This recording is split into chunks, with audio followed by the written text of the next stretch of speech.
News Mancherial జిల్లా చెన్నూరు నియోజకవర్గంలో Congress party సంస్థాగత ఎన్నికల సమావేశం రసాభాసగా మారింది. మందమర్రి, చెన్నూరు ప్రాంతాల నేతలు ఘర్షణకు దిగారు. కొత్తవారికి పదవులు ఇవ్వడంపై సీనియర్లు అభ్యంతరం తెలిపారు. ఎమ్మెల్యే వివేక్ వెంకటస్వామి ఎదుటే ఘర్షణకు దిగారు.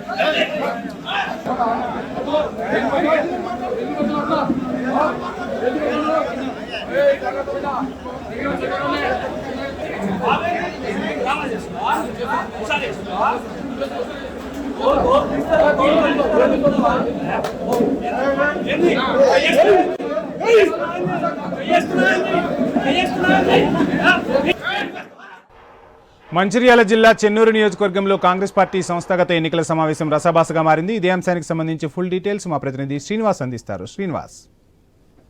మంచిర్యాల జిల్లా చెన్నూరు పట్టణంలోని ఎమ్మెల్యే క్యాంప్ కార్యాలయంలో కాంగ్రెస్ సంస్థాగత ఎన్నికల సమావేశాన్ని నిర్వహించారు. ఈ సమావేశానికి రాష్ట్ర oil and fertiliser chairman Janga రాఘవారెడ్డితో పాటు టీపీసీసీ సెక్రటరీ రామ్ భూపాల్ రెడ్డి హాజరయ్యారు. అయితే ఇక మందమర్రి, చెన్నూరు చెందినటువంటి ఇరు వర్గాల మధ్యనైతే ఘర్షణ అయితే జరిగింది. ఏకంగా ఇటు గొడవ చివరికి కొట్టుకునే వరకు అయితే వెళ్ళింది. ఇదంతా ఎన్నికల పరిశీలక ముందు జరగడంతో అయితే వారి ఆగ్రహాన్ని కూడా వ్యక్తం అయితే చేశారు.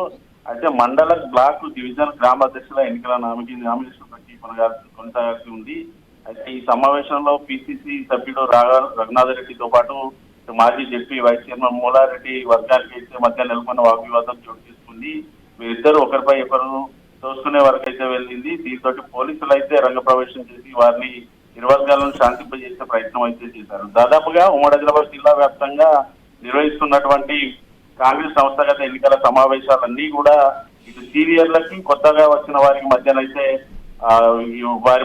ఇటువంటి గొడవలు తరచుగా జరుగుతూనే ఉన్నాయి. దీనికి ప్రధాన కారణం కొత్తగా వచ్చిన వారికి మాత్రము పదవులను కేటాయిస్తున్నారు. మొదటి నుంచి పార్టీని నమ్ముకున్నటువంటి సీనియర్లను లెక్క చేయడం లేదంటూ కూడా సీనియర్లు ఏదైతే పరిశీలకుల ముందే తమ అభ్యంతరాలను కూడా వారు వ్యక్తం చేస్తున్న పరిస్థితులు అయితే ఉన్నాయి. ఈ నేపథ్యంలో ఈరోజు చెన్నూరులో జరిగినటువంటి ఈ గొడవ కాస్తనైతే రెండవ వర్గాల మధ్యనైతే మొదటి నుంచి ఉన్న చిక్కునైతే బయటపెట్టింది. దాదాపుగా కాంగ్రెస్ పార్టీ అంటేనే పూర్తిగా కలహాల పార్టీ అనేసి చెప్పగానే చెప్పొచ్చు. దాదాపుగా ఉమ్మడి ఆదిలాబాద్ జిల్లా వ్యాప్తంగా నిర్వహిస్తున్న ప్రతి సంస్థాగత ఎన్నికల సమావేశాలు అయితే పూర్తిగా రసభాసగానే మారుతున్న పరిస్థితులు ఉన్నాయి.